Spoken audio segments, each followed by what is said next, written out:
खुलुमबाय। दिनै 10 जानुवारि 2026 गिबियावनो गोजोन फुंबिलिनि गाहाम हामलायनायखौ बयनिसिमबो जासिहरनाय थाबाय। राशिफोरखौ फरायनायनि सिगां आंनिफ्राय आनान गसाइनिसिम आरज खालामनाय जायोदि दिनैनि साना बुहुमनि साफ्रोमबो सुबुंफोरनि थाखाय गाहामैनो गाहाम बारलांनो हायो। जेबो खैफोद आफोद जायालासे फैदो दानिया दिनैनि राशिखौ खोनासंदिनि गिबियावनो दङ। मेष राशि बेफार फालांगि मावनायाव रांखावरि मुलाम्फा मोननो हागोन। दिनैनि साना मोजां। बृष राशि मोजां रोंगौथि जानो हानायनि थाखाय सनमान मोननो हागोन। मोजां सान। मिथुन राशि मानिबा जाहोनाव रांखावरि खहा जानो हागौ। गोसोखौ सान्थि मोननाय नङा। कर्कट राशि साननाय जाफुङैनि थाखाय गोसोआ बायफ्लेनो हागौ। गोसोखौ हमथा। सिंह राशि माखौबा लानानै नखराव दावराव दावसि जानो हागौ। गोसोखौ हमथा।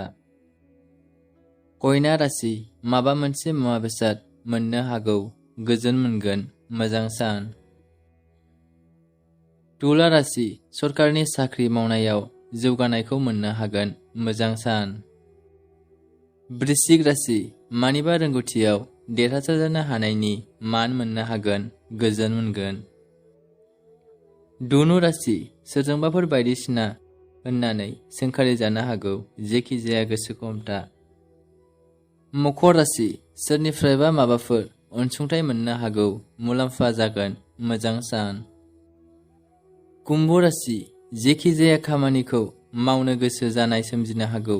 मुलाम्फा आरजिनानै लानो हागोन। मीन राशि मोनाबिलिनि समाव माखौबा लानानै जिंगा सिनांनो हागौ। गोसोखौ हमथा। दिनैनि राशि बुथुमनाया एसेनोसै। गोजोन्थों।